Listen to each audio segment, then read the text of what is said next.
Yeah, you and me, a little brown jug, don't I love thee? All right, knock it off, you guys. I'm working this side of the bar. Everybody says to me, "Hey, John, whatever happened to them 10 little bottles?"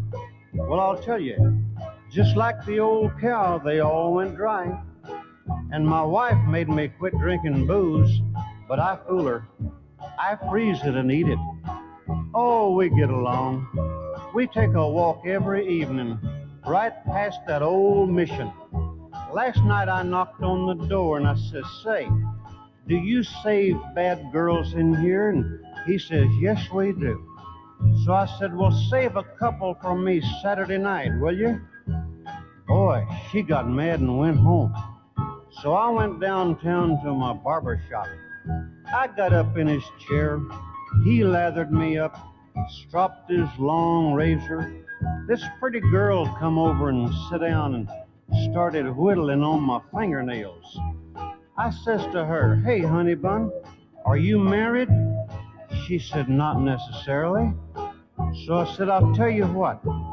Why don't you ask your husband if you and me can go out together?" She says, "Ask him yourself. He's shaving you." Oh, I got out of there quick, ducked into the nearest bar. While I was sitting there, this pretty girl come over. Looked like she wanted to get acquainted. I told her, "You don't want an old codger like me. I used to chase girls, but I can't remember why.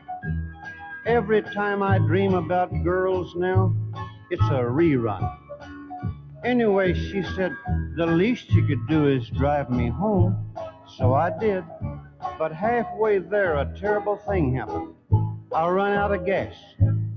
She reached in her purse, pulled out a jug, and I says, "Hey, what you got there, scotch?"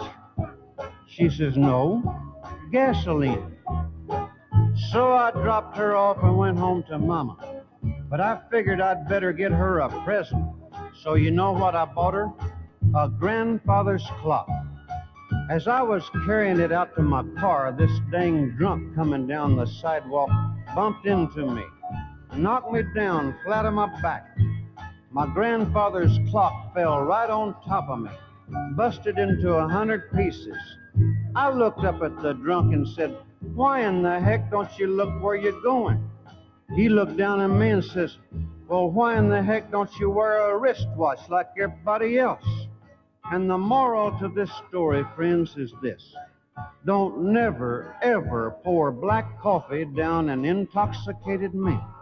Because if you do, you're liable to wind up with a wide awake drunk on your hands.